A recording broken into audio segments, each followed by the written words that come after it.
Assalamu alaikum class. This is the 13th lecture and the topic of discussion is about debt management. हम इसमें देखेंगे कि debt management होता क्या है और पब्लिक डेट की इम्पोर्टेंस क्या है, उसके प्रिंसिपल्स क्या हैं, पब्लिक डेट जो है वो क्यों हमारे पास ज़रूरी होता है अपने बजट्स में इंकॉर्पोरेट करने के लिए. So first of all, we need to be focused about what is the debt management. Debt management होता क्या है? Debt management जो है that is the process of involving a designated third party assisting a debtor with the repayment of his or her debt. देखें debt management जो है वो actually होता क्या है कि आपके पास जब डेट का, तो आपको सबको पता है कि डेट होता क्या है. डेट आपके पास क्या है कि वो चीज़ जो आप किसी से बोरो कर रहे हैं, the amount you can be borrow from the party. अब इसमें दो पार्टीज हैं, एक पार्टी ए है यानी कि एक वो जो कि क्रेडिटर है जो पैसा दे रही है और बी जो कि डेटर है जो पैसा ले रही है. अब डेट मैनेजमेंट क्या है? डेट मैनेजमेंट आपके पास वो प्रोसेस है जिसमें आपके पास जो आपकी पार्टी ए यानी जो आपका डेटर है वो पार्टी बी क्रेडिटर से अमाउंट लेगा with the involvement of the third party in order to specify the terms and condition. और इससे क्या हो जाता है, आपके पास सिक्योरिटी और एश्योरिटी हो जाती है. So debt management is the process of involving the designated third party. वो थर्ड पार्टी क्या है? That assisting a debtor with repayment of his और हर डेट. जो असिस्ट कर रही होगी किसको? डेटर को. यानी कि ये डेट मैनेजमेंट किसका? ये that is for the convenience of the debtor, ताकि वो आने वाले वक्त में जब उसने अपनी रीपेमेंट करनी है डेटर ने, तो वो उसको प्रॉपरली कर सके. उसको पे बैक ना करने की सूरत के में जो कॉस्ट उसको बेयर करना पड़ेगी वो that is the poor date management की वजह से होगी. फाइन. यानी कि डेट मैनेजमेंट जो है that is very necessary for the debtor. और actually it can be involved the process of designing certain a third party that would create assistance for the debtor for the repayment of the debt. So two types of third party company. अब third party किस किस तरह की हो सकती हैं? एक वो जो कि फी चार्जेस लेती होंगी और एक वो जो कि फ्री और लो कॉस्ट सर्विसेज देती होंगी. या तो फ्री आपको सर्विसेज प्रोवाइड कर रही हैं या लो कॉस्ट सर्विसेज प्रोवाइड कर रही हैं. सो दो तरह की आपके पास थर्ड पार्टीज इन्वॉल्व हो सकती हैं for the debt management in order to provide the edge to the debtor. ठीक है.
मैंने जैसे पहले बात की कि डेट मैनेजमेंट प्लान आपको जो है वो हेल्प आउट करता है. So what is the debt management plan?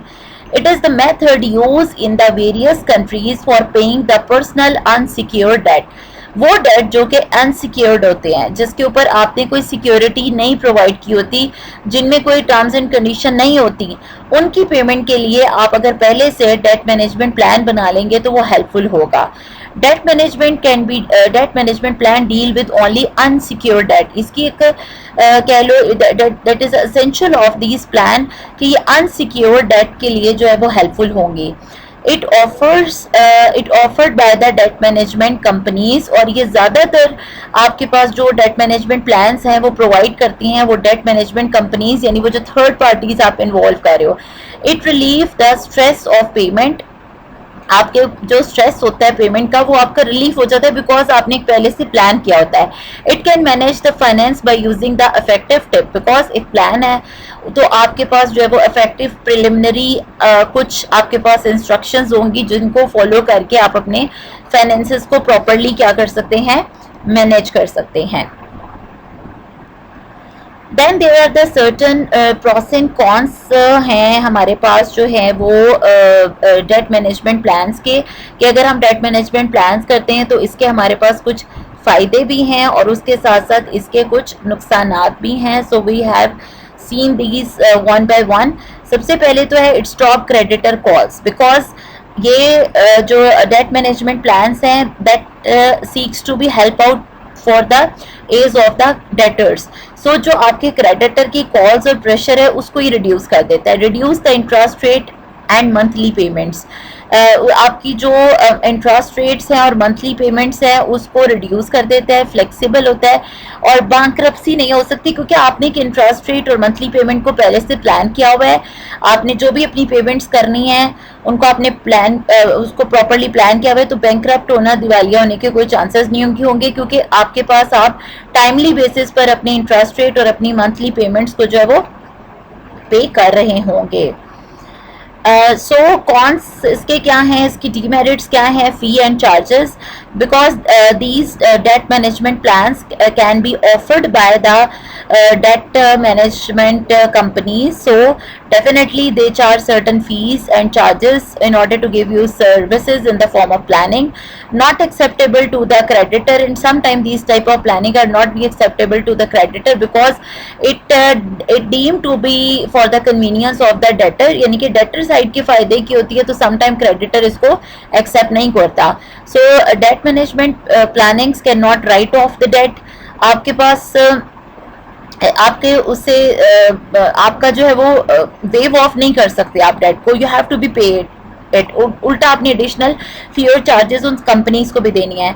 Secured loans can not be paid by using debt management planning. तो जो आपके सिक्योर्ड लॉन्स हैं वो इस प्रोसेस के थ्रू नहीं हो सकते. It would only be beneficial जब आपके पास अनसिक्योर्ड लॉन्स होंगे. अच्छा, अनसिक्योर्ड लॉन्स का मैं थोड़ा सा बता देती हूँ बिकॉज डेट मैनेजमेंट प्लानिंग हमने कहा कि debt management planning is only be possible for the unsecured loans. So unsecured loans होते क्या हैं?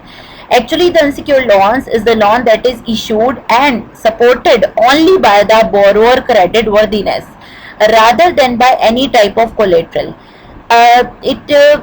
For example, इसको आप कह लें unsecured loans जो है ना sometimes referred to as the signature loans or the personal loans, and these are approved without the use of any property और other asset as a collateral. मतलब इसमें आपके पास ना कोई कंडीशन नहीं होती उस पर. आप जैसे अगर आपने सिक्योर्ड लॉन्स हैं, आपने लोन प्रोवाइड किया है, दिया आपने, आप क्रेडिटर हो, आपने लोन दिया है, तो अगर सिक्योर्ड लोन है तो वो क्रेडिटर की वर्दीनेस को देखते हुए आप उसको दोगे, यानी उसके अगेंस्ट उसको कोई ना कोई कोलेट्रल कंडीशन रखवाना पड़ेगी. लेकिन अनसिक्योर्ड लॉन्स में ये वो लॉन्स होते हैं जो इशूड किए जाते हैं सिर्फ किस लिए कि बोरोअर को सपोर्ट करने के लिए, उसके साथ कोई भी कोलेट्रल अटैच नहीं किया जाता. तो इस तरह के जो आपके पास लॉन्स होते हैं उनको अनसिक्योर्ड लॉन्स कहा जाता है और इनको समटाइम्स सिग्नेचर लॉन्स और पर्सनल लॉन्स भी कहा जाता है. ये थोड़ा सा अनसिक्योर और सिक्योर के डिफरेंस मैंने आपको बता दिया है. अब पब्लिक डेट क्या है? ठीक है, अब हमने जी डेट की बात की, हमने डेट मैनेजमेंट की बात की, डेट प्लानिंग मैनेजमेंट की. What is the public date? Because जब हम पब्लिक फाइनेंस या हम जब बजटिंग की बात करते हैं, so we make sure that कि हमारे पास 3 इसके पैरामीटर्स हैं. एक पब्लिक एक्सपेंडिचर, एक public revenue and third is the public debt. हम पब्लिक डेट को भी इनकॉर्पोरेट करते हैं when we are making the budget. So public debt is the debt incurred by the government in mobilizing the saving of the people in the form of loans which are to be repaid at the future date with interest. अब होता क्या है कि आपके पास actually ये एक पूरा cycle है इकोनॉमी का कि जो लोगों की सेविंग है उसको गवर्नमेंट मोबिलाइज करती है. किस तरह से? फॉर्म लॉन्स की फॉर्म में, यानी कि मेरे पास पैसा है, ज़्यादा है, मैंने सेव किया, उस पैसे को मैंने अपने सेविंग अकाउंट में रख दिया. अब वो सेविंग अकाउंट का पैसा जो है वो फिक्स करा लिया मैंने. अब उस पैसे को with the help of the different type of the boring companies, with the financial institutes, with the banks, commercial banks, with the state bank, इनकी मदद से इकोनॉमी में ये पैसा मोबिलाइज होता है और लॉन दिया जाता है, जिसको आपने पर्टिकुलर फ्यूचर डेट पे विद इंटरेस्ट वापस करना होता है. इसलिए यहाँ पर बात की हुई है कि that is incurred by government in order to mobilize saving in the form of the loans which are able to be repaid at the future time with the interest. ठीक है, इसमें सारी चीजें आ रही हैं कि वो पैसा इकट्ठा कहाँ से हुआ है? by the pool of the people in the form of the saving in order to mobilize the money in the economy in the form of the investment, and they have to be repaid back at the future date with some specified interest rate.